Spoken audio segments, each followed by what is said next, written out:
बृहस्पतिवार व्रत कथा। प्राचीन समय में विदर्भ देश में चित्रसेन नामक राजा राज्य करता था। वह अत्यंत दयालु और धर्मात्मा और दानी था। दीन अनाथों को धन बांटता था, किंतु उसकी रानी बहुत कृपण थी। उसको राजा के दान धर्म के कार्य अच्छे नहीं लगते। वह राजा को इस अच्छे कार्यों के लिए मना करती थी।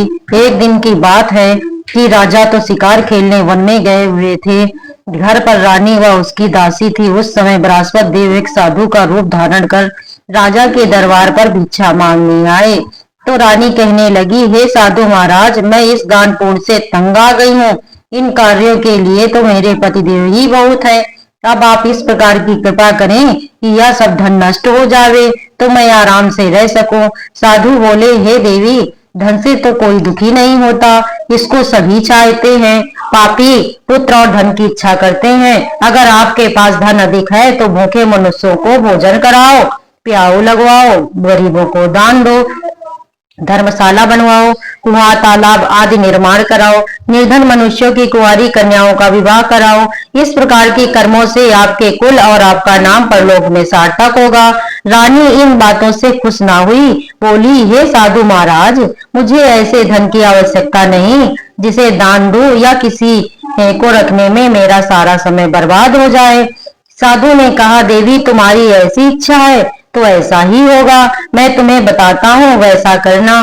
गुरुवार के दिन घर को लीपना, बालों को धोना, राजा से कहना कि बाल बनवाएं, कपड़े धोबी के यहाँ धुलने डालना। इस प्रकार 7 बृहस्पतिवार करने से सब धन नष्ट हो जाएगा। यह कहकर वह साधु महाराज वहां से अंतर ध्यान हो गए। रानी ने साधु के कहने के अनुसार वैसा ही किया। 3 गुरुवार ही बीते थे कि उनका सब धन नष्ट हो गया और वे सब भोजन के लिए तरसने लगे। तब राजा रानी से कहने लगा, तुम यहाँ पर रहो, मैं तुम्हारे देश को जाऊंगा, क्योंकि देश चोरी परदेश भीख बराबर है। ऐसा कहकर राजा तो परदेश को चला गया। वहां जंगल जाता और लकड़ी काट कर लाता और शहर में बेचता। इस तरह वह अपना जीवन व्यतीत करने लगा। उधर रानी और दासी दुखी रहने लगी। किसी दिन भोजन मिलता और किसी दिन जल पीकर ही रह जाती। एक समय रानी और दासी को 7 रोज बिना भोजन के व्यतीत हो गए। तो रानी ने अपनी दासी से कहा, मेरी बहन बड़ी ही धनवान है, तो उसके पास जा और वहां जा करके 10-12 शेर बेझर के ले आ। दासी ने कहा, मेरी बहन,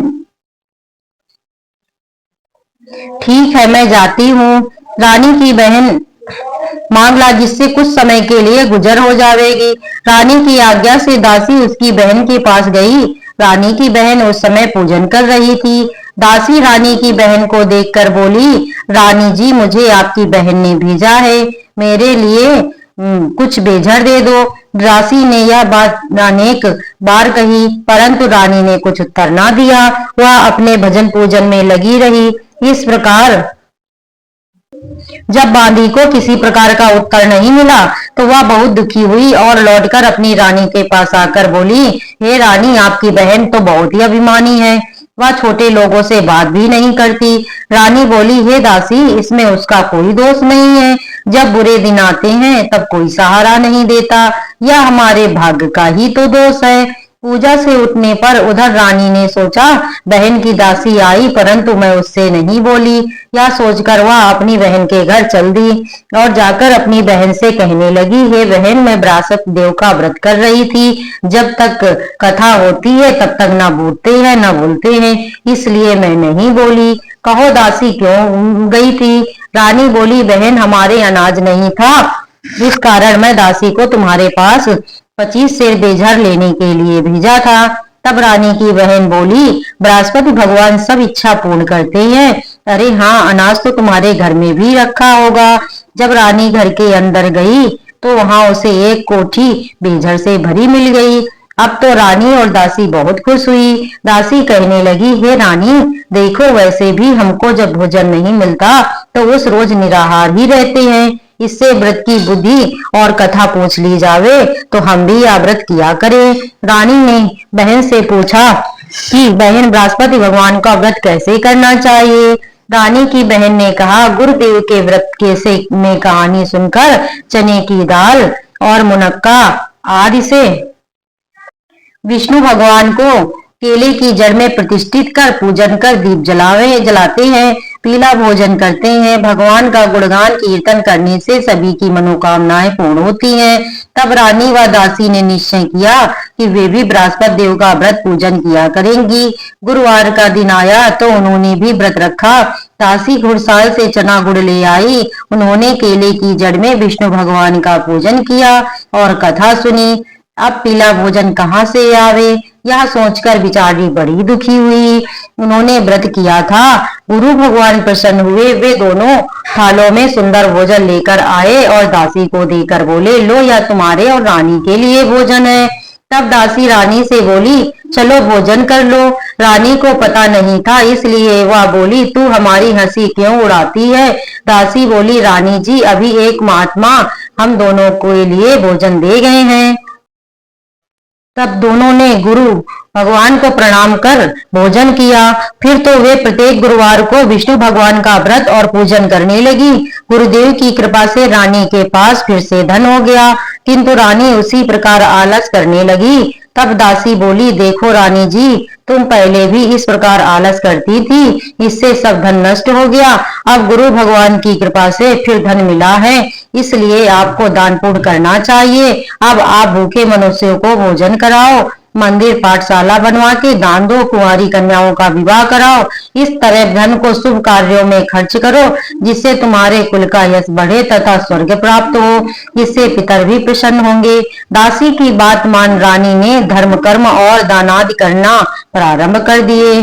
चारों ओर उनका यश बढ़ने लगा। एक दिन रानी और दासी विचार करने लगी कि ना जाने हमारे राजा किस हाल में होंगे, उनकी कोई खबर नहीं मिल रही।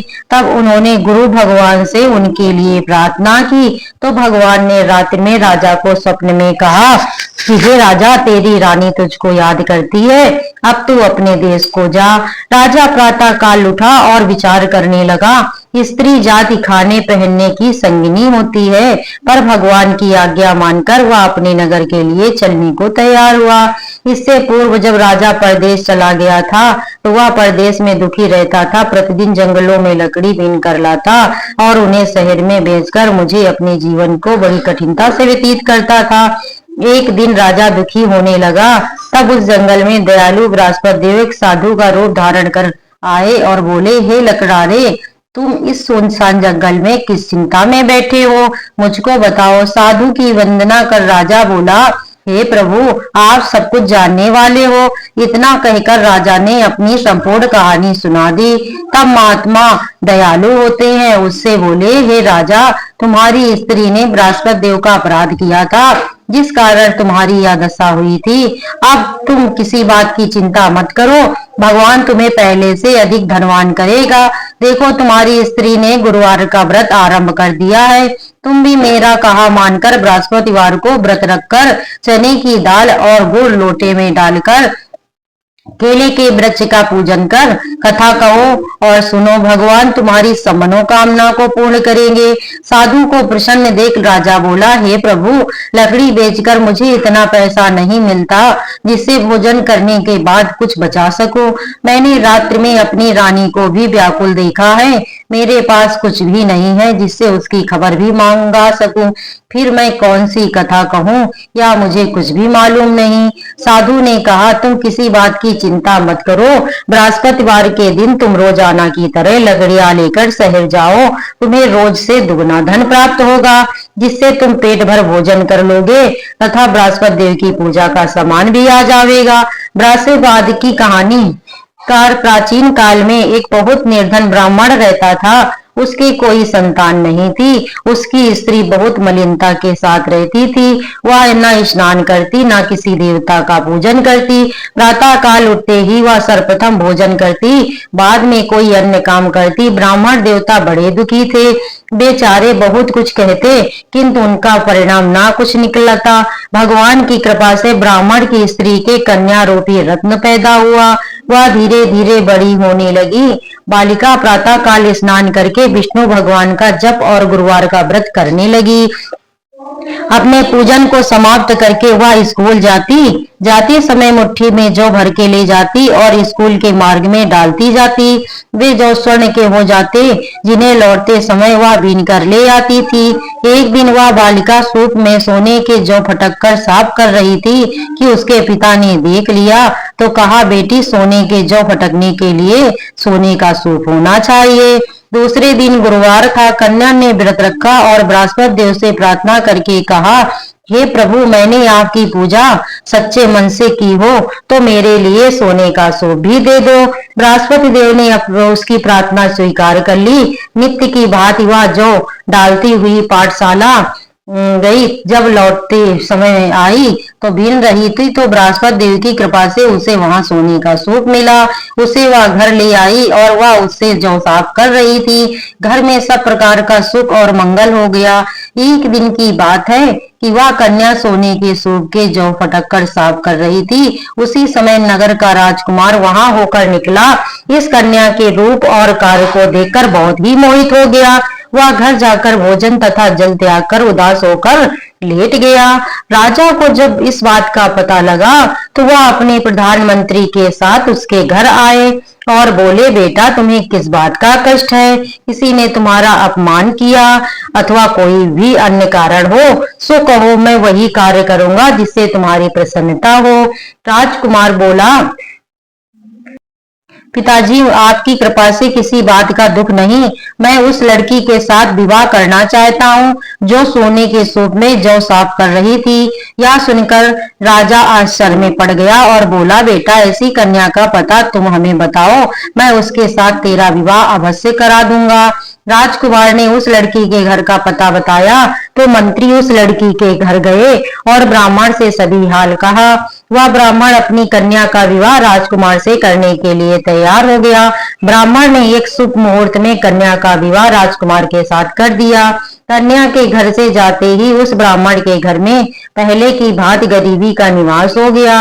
अब भोजन के लिए भी अन्न बड़ी मुश्किल से मिलता। एक दिन दुखी होकर ब्राह्मण देवता अपनी पुत्री के पास पहुंचे और बेटी ने पिता की दुखी अवस्था को देखा तो बहुत सा धन अपने पिता को दिया। इस तरह उस ब्राह्मण का कुछ समय फिर सुखपूर्वक व्यतीत हुआ।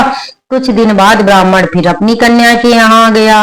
लड़की बोली, हे पिताजी, आप माताजी को यहाँ लिवा लाओ, मैं उन्हें यह विधि बता दूंगी जिससे सब कुछ ठीक हो जाएगा और गरीबी भी दूर होगी।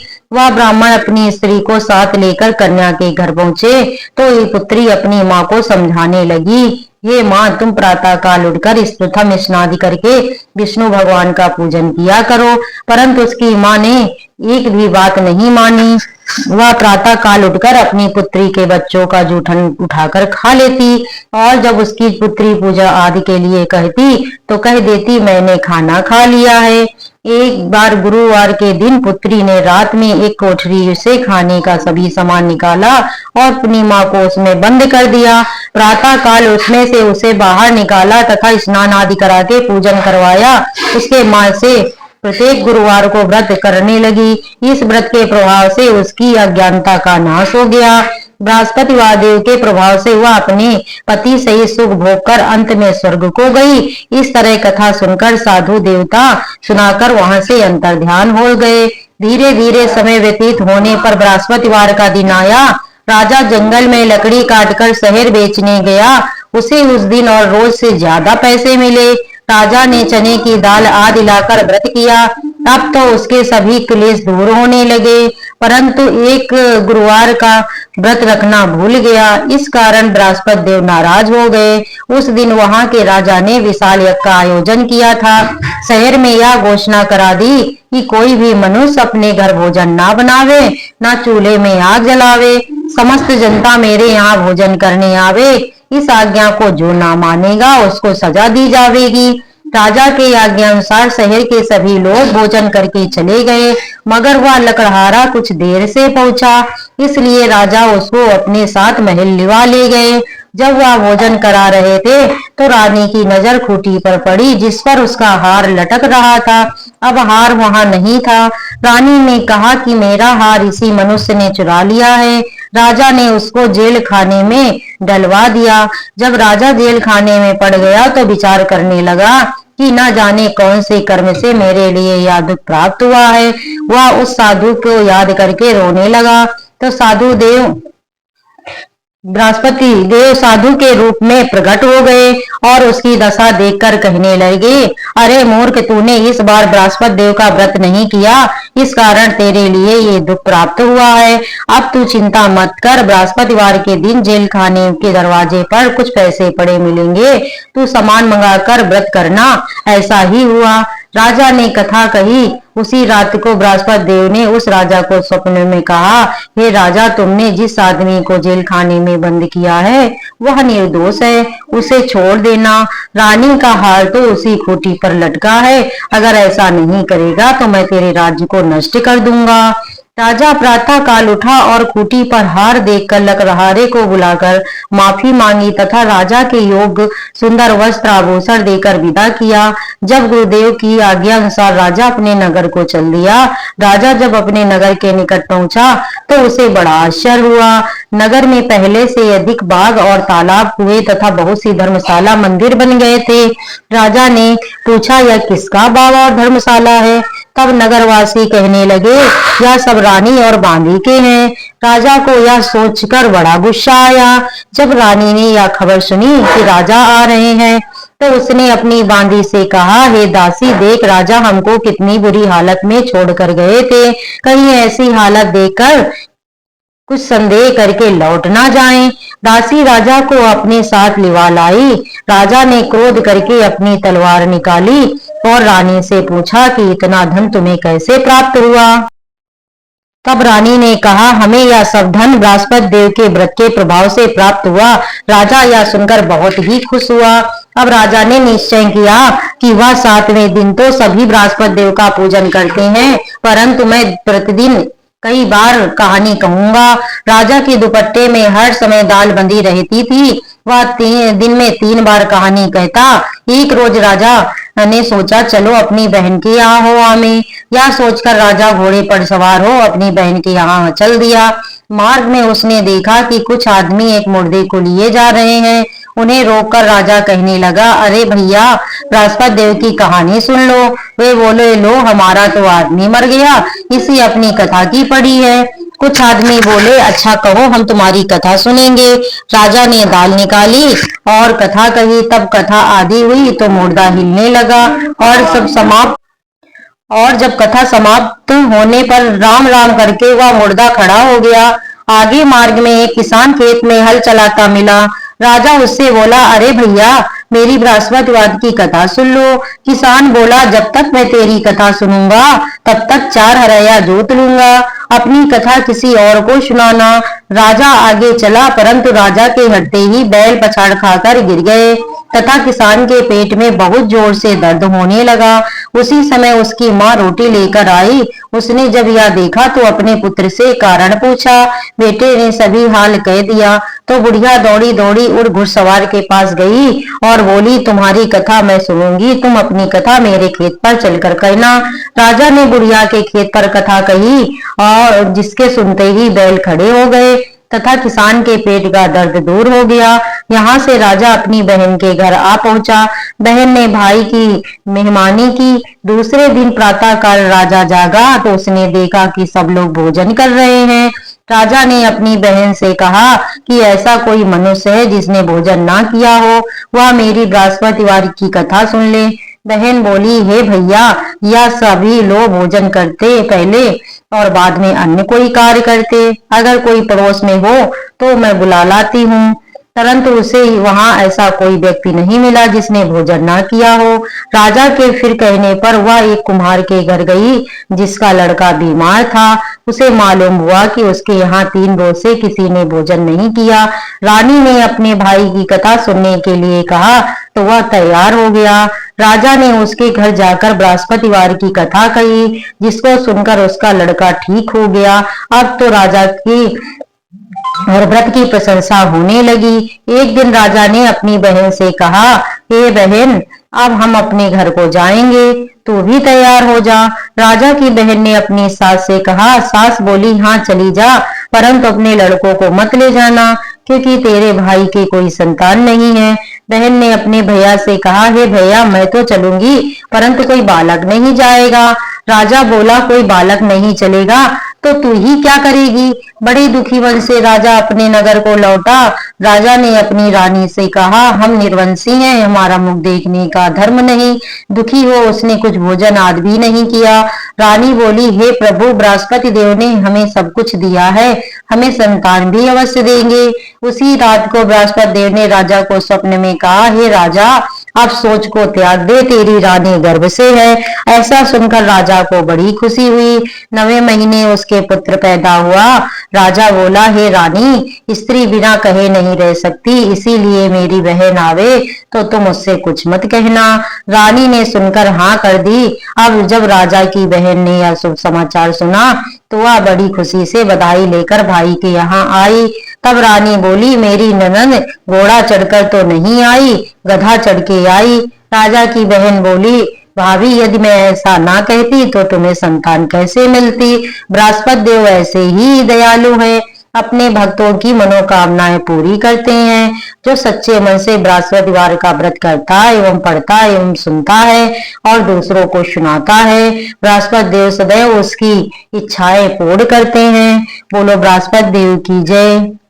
भगवान की कथा सुनेगा, विष्णु भगवान की सदैव कृपा उसे प्राप्त होगी। एक बार पंडित परशुराम जी जयपुर के अंतर्गत खंडेला के सखावत सरदार के राजपुरोहित थे। उनकी पुत्री कमती का मन बचपन से ही भगवान में लग गया था और वह बालिका हमेशा श्री कृष्ण का ध्यान और नाम जप किया करती थी। कभी कभी वह नाचते गाते रोने लगती और कभी कीर्तन करते हुए रोने लगती, तो कभी कभी हंसते हंसते लोट लपोट हो जाती। नन्ही सी बच्ची के भगवत प्रेम को देखकर घर के जो लोग थे वह बड़े प्रसन्न हुआ करते थे। कमती जब बड़ी हुई तो उनकी इच्छा विवाह करने की नहीं थी, लेकिन लज्जावश वह कुछ भी नहीं कह सकी।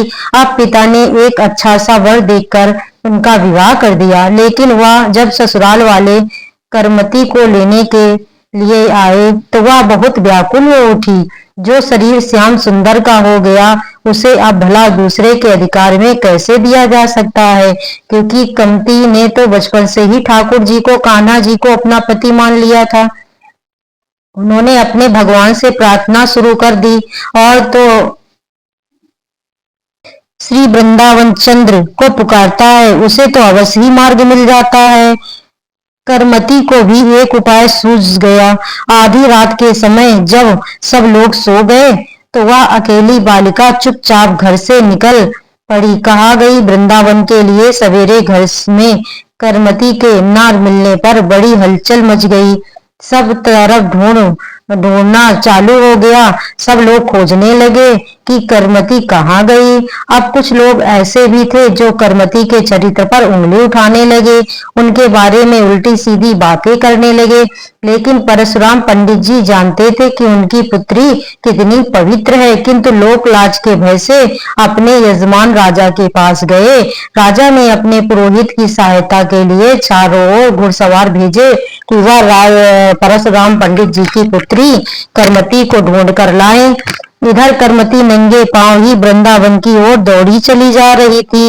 रात भर में ही वह कितनी दूर निकल आई उन्हें खुद भी नहीं पता। सवेरा होने पर वह भागे ही चली जा रही थी, लगातार भागती रही, रास्ते में कहीं थकने पर भी रुकी नहीं।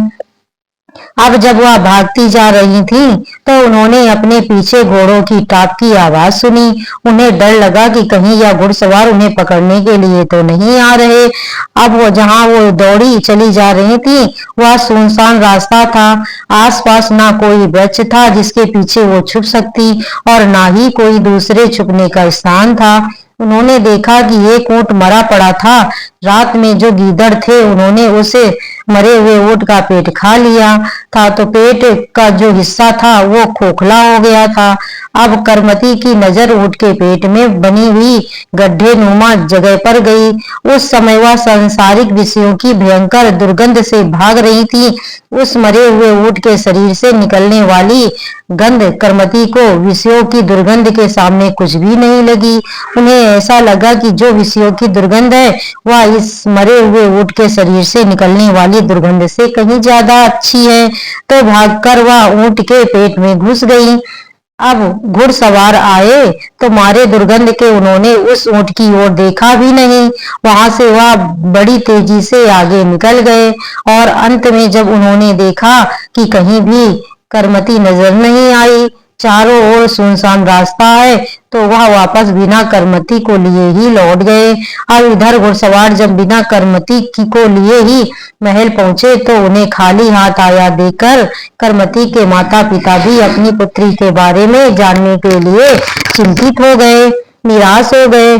अब जिनकी कृपा से विष अमृत हो जाता है, अग्नि शीतल हो जाती है, उन्हीं की कृपा वर्षा करमती पर हो रही थी।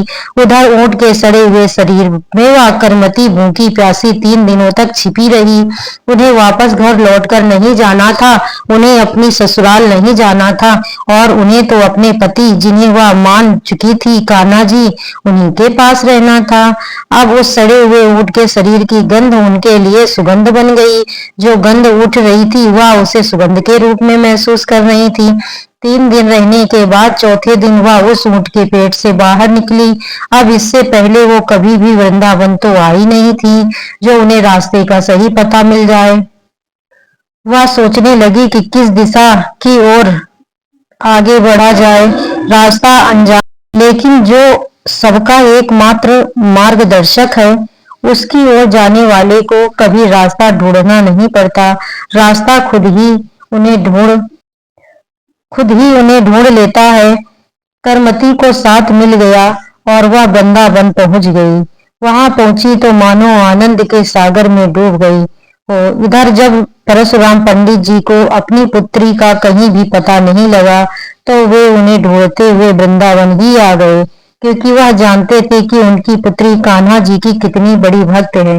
लेकिन भला वृंदावन में करमती को जानता पहचानता कौन था कि जो पता लगाता। परशुराम पंडित जी वृंदावन में इधर उधर घूमने वाले सभी लोगों से, यहाँ तक कि घर घर कुंडी खटखटा कर अपनी पुत्री का पता पूछते कि किसी ने उनकी पुत्री को देखा है क्या, लेकिन कोई भी करमती को नहीं जानता था। फिर एक दिन वृक्ष पर चढ़कर परशुराम पंडित जी इधर उधर देख रहे थे। ब्रह्मकुंड पर उन्हें एक वैरागी दिखाई पड़ी। वहां गए तो उन्होंने देखा कि साधु वेश में करमती तो ध्यान मग्न बैठी हुई है। बड़ी दीनहीन सी दशा हो गई थी। उनकी पुत्री की दीनहीन बाहरी दशा देखकर पिता को शोक तो हुआ, परंतु उनके भगवत प्रेम को देखकर वे खुद को धन्य मानने लगे। मैले कुचैले से बिखरे हुए से वस्त्र पहनकर ध्यान में मग्न बंद किए वे करमती बैठी हुई थी। कई घंटे बैठे रहने पर भी जब उनका ध्यान भंग नहीं हुआ, तब उनके पिता ने ही उन्हें पास जाकर हिलाया डुलाया और फिर वह उनसे उठकर घर चलकर भजन करने का आग्रह करने लगे। तो करमती ने कहा कि पिताजी, यहाँ आकर भी कभी कोई लौटा है क्या? मैं जो ब्रज राजकुमार के प्रेम में डूबकर कब की मर चुकी हूँ, अब भला यहाँ से मुर्दा कैसे उठकर जा सकता है? आखिरकार परशुराम जी अपनी पुत्री के भाव को देखकर उन्हें बिना लिए ही वापस घर लौट गए। राजा ने जब यह समाचार सुना तब वह भी करमती के दर्शन करने वृंदावन आए। राजा के बहुत आग्रह करने पर करमती बाई ने एक छोटी कुटिया बनवा स्वीकार कर लिया। राजा ने करमती बाई के लिए ब्रह्मकुंड के पास एक मठिया बनवा दी। करमती बाई की भक्ति ने राजा को भी भक्त बना दिया। वह इस तरह से करमती बाई की जो कहानी है वह बहुत ही पवित्र है, जो हर घर में सुनी और सुनाई जाती है। और कान्हा जी के भक्तों को तो करमती बाई की कथा अवश्य ही सुननी चाहिए। भक्त कि जिस प्रकार वृक्ष की जड़ सींचने से उनकी शाखा पत्ते सब अंग प्रत्यंग पुष्ट हष्ट पुष्ट हो जाते हैं, इसी तरह आचार्यों और भक्तों के वर्णन से, कान्हा जी की भक्ति से और भक्ति से जुड़ी कथाओं लीलाओं से, जिनका की वर्णन अपरंपार है, ऐसे श्री कृष्ण प्रेमी भक्तों को उनकी कथाओं का श्रवण अवश्य करना चाहिए।